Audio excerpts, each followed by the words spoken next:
श्रीमान सर, आपको ध्वज वंदन के लिए आमंत्रित किया जाता है। श्रीमान सर, ध्वज वंदन के लिए पधारिए।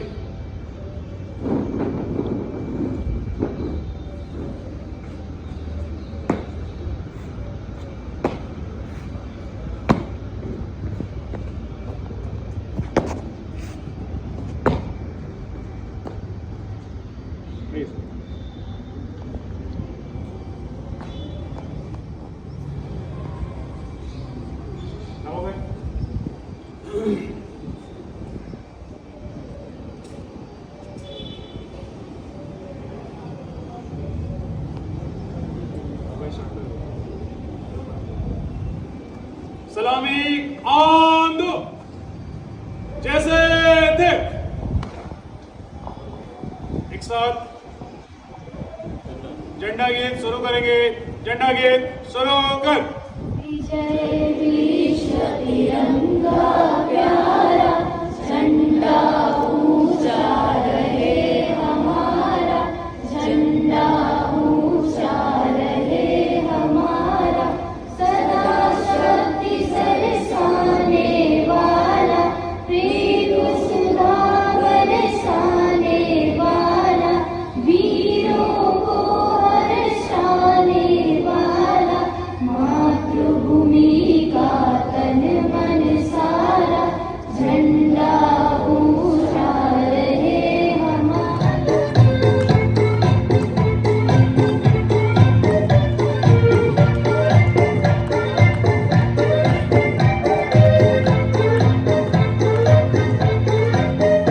नन्ना मुन्ना रानी हूँ, देश का सिपाही हूँ, बोलो मेरे संग जय हिंद जय हिंद जय हिंद जय हिंद जय हिंद।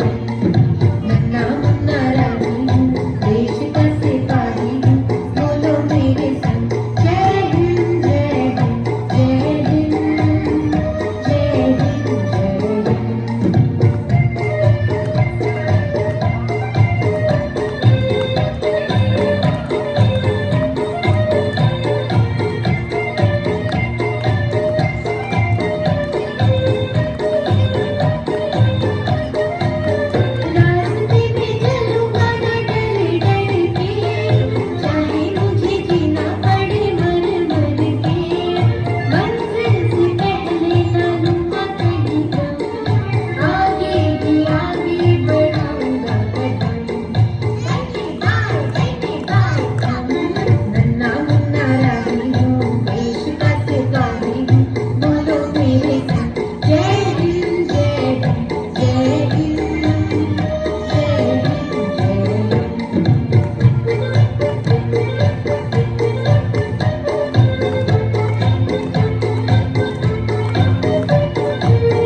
कामयाबी उन्हीं को मिलती है जिनके सपनों में जान होती है। पंखों से कुछ नहीं होता, हौसलों से उड़ान होती है। સૌથી પહેલા અલ્લાહ તાલાનો શુક્ર અને એહસાન માનીએ કે એણે આપણને આજનો દિવસ જો નસીબ કર્યો ને આટલી બધી સિદ્ધિઓ આપણને આપી। હર હાલમાં અલ્લાહ તાલાનો શુક્ર અદા કરીએ કે અલ્લાહ તાલા જે કંઈ બી આપે છે એના બદલામાં આપણે એના શુક્રગુજાર છીએ અને જે કંઈ નથી મળતું તો એના પર સબ્ર કરીએ। અલ્લાહ તાલા નો એહસાન અને શુક્ર માનવી છે આપણે કે આજનો દિવસ આપણને જોવાનો નસીબ કર્યો।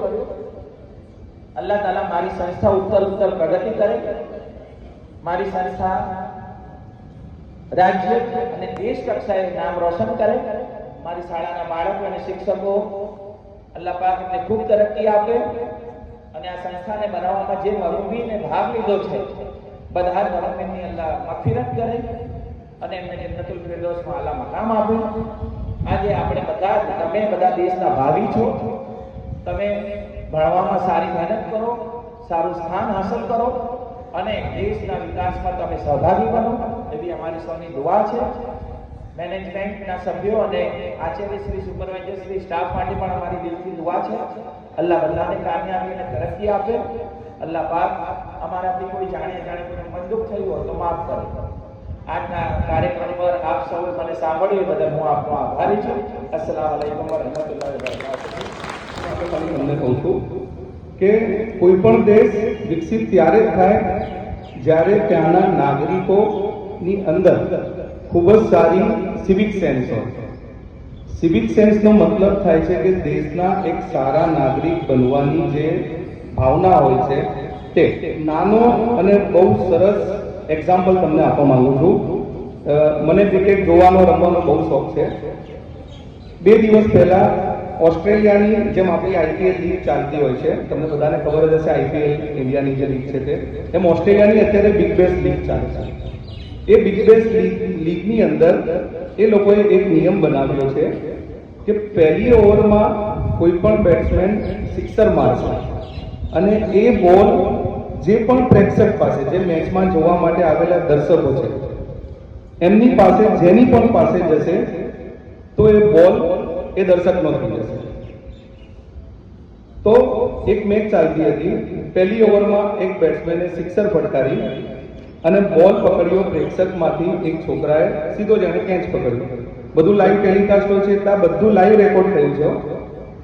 એણે કેચ પકડ્યો। હવે એ મેચ જોવા આવ્યો છે, એને કેચ પકડવામાં એટલો ખુશ થઈ ગયો કે એને ભાન જ ના રહ્યું, એને ખબર જ ના પડી કે આ બોલ તો મારે રાખી લેવાનો છે। એને તરત જ બોલને શું કર્યું, ગ્રાઉન્ડની અંદર ફેંકી દીધો। હવે જેવો જ એણે ગ્રાઉન્ડની અંદર ફેંક્યો પછી એને યાદ આવ્યું કે બોલ તો મારે રાખી લેવાનો હતો, એટલે એમ નમના ઉપર, માથા ઉપર હાથ નાખીને બેસી ગયા। અને આજુબાજુવાળા એને કહેવા લાગ્યા કે તે શું કર્યું, તે શું કામ બોલ ફેંક્યો। હાલાકી એ લોકો અંગ્રેજીમાં બોલતા હશે, આ તો હું તમને ગુજરાતીમાં સમજાવું છું। તો હવે થયું એવું કે બોલ એને મેદાનમાં ફેંક્યો, બોલ બાઉન્ડ્રી ઉપર જે ફિલ્ડર ઊભો હશે એને લીધો, એને એમ્પાયરને ઇશારો કર્યો। તો એમ્પાયરે એ ફિલ્ડરને કીધું કે બોલ તમે પાછો જ્યાંથી આવ્યો છે ત્યાં નાખી દો। તો જે ફિલ્ડર હતો એને બોલ પાછો જે દિશામાંથી આવ્યો તો એ દિશામાં એને બોલ ફેંક્યો। હવે પહેલા જે છોકરાએ બોલ પકડ્યો હતો એનાથી 4-5 રો પાછળ 1-2 વ્યક્તિઓ બેઠા હશે, બોલ ગયો એમની પાસે। હવે તમે વિચાર કરજો, તમે ખાલી જોજો કે ત્યાંના લોકોની સિવિક સેન્સ, એક નાગરિક તરીકેની ભાવના એમના લોકોની કેવી છે કે જે છોકરા પાસે બીજી વખત જે છોકરા પાસે બોલ ગયો એ છોકરો તરત જ બોલ લઈને પહેલા જે છોકરાએ કેચ પકડ્યો હતો અને જે આમ માથે હાથ નાખીને બેસી ગયો હતો એને બોલ આપવા માટે આવી ગયો। વિચાર કરો, તમે લોકો કોઈ વસ્તુ જોવા માટે ગયા છો, તમે એના ડાય હાર્ટ ફેન છો, એ વસ્તુ બેટ્સમેને 6 ફટકારી છે, તમારી પાસે આવ્યો બોલ, જે બોલ તમને મળવાનો હતો। હવે એ છોકરો લઈ લેતો તો એને કોઈ બોલવા જવાનું નહોતું, પણ છતાંય એણે એક સારા નાગરિક તરીકે, એક સારા વ્યક્તિ તરીકે એણે શું બતાવ્યું કે ભાઈ એ બોલ લઈને પહેલા જે છોકરાએ પકડ્યો હતો એને આપવા માટે આવ્યો. તો આ હોય છે એક સારી સિવિક સેન્સ. તમે લોકો અત્યારે નાના છો, આ નાની નાની વસ્તુઓ તમારી અંદર કેળવો તો મોટા થતા તમે પોતાના માટે પણ અને આપણા દેશ માટે પણ કંઈક સારું કરી શકો. ડિસ્ટ્રિક્ટ લેવલનો જે આસિસ્ટન્ટ બિયાનો માટેની પસંદગીનો જે કાર્યક્રમ હતો કાલે, એની અંદર જે એવોર્ડ અને સન્માન પ્રાપ્ત થયું છે, એ એવોર્ડ અને સન્માન લેતા સમયે સૌથી પહેલાં જો મેં યાદ કર્યા હોય તો મારા સ્ટાફ મિત્રોને, એટલા માટે કે આસિસ્ટન્ટ ડીએલઓ તરીકેની જે કામગીરી છે અથવા તો જે ડીએલઓ તરીકેની કામગીરી છે એમાં ખૂબ મોટી સંખ્યામાં આપણી શાળામાંથી એસઆઈઆરની કામગીરીમાં ઘણા બધા શિક્ષકો જોડાયેલા હતા. હવે આજે મને જે વાત કરવાનું મન છે માત્ર ને માત્ર એમના માટે જ છે. કામગીરીમાં સતત રાત દિવસ કામ કર્યું છે. મને જે સન્માન મળ્યું છે એની સાથે સાથે હું એવું માનું છું કે મારી સાથે આ બધાનું જ સન્માન છે, કેમ કે એમણે ખરેખર ખૂબ જ મહેનત કરી છે અને અત્યાર સુધી કરે છે. તમે જુઓ છો કે અત્યાર સુધી કામગીરી ચાલુ છે. બીજું આજે મને યાદ આવે છે, ગઈ 26મી જાન્યુઆરી એ મને પીએચડી માટે સન્માનિત કરવામાં આવ્યા હતા અને આજે ફરી 26મી જાન્યુઆરી બીજો એક સન્માન થાય છે. તો હું ખાસ ખુશીની લાગણીની સાથે વધારે ખુશી મને એવી છે કે આપણી શાળાનું યુનિટી એજ્યુકેશન ટ્રસ્ટ ક્યારેય પણ શિક્ષકોને પ્રોત્સાહિત કરવામાં કોઈ કચાશ રાખતું નથી, એ તો ચોક્કસ પણ કહી શકાય. એ ઉપરાંત શિક્ષક મિત્રો જે ઉપસ્થિત રહ્યા તેમનો પણ આભાર વ્યક્ત કરું છું અને આ પ્રોગ્રામને સફળ બનાવ્યો અને શાંતિથી વિદ્યાર્થી મિત્રોએ સાંભળ્યો તેમનો પણ આભાર હું આ પ્રસંગે વ્યક્ત કરું છું. અને આ પ્રોગ્રામને સફળ બનાવવા માટે કાલ સાંજથી જે શિક્ષકો આમાં કામગીરીમાં હતા, સવારે વહેલા આવીને કામગીરી કરી, નાસ્તાની વ્યવસ્થા કરી, પ્રત્યક્ષ અને પરોક્ષ રીતે જે શિક્ષક મિત્રો આ પ્રોગ્રામને સફળ બનાવવા જોડાયા તે તમામનો આભાર માનું છું. અસ્સલામ વાલેકુમ.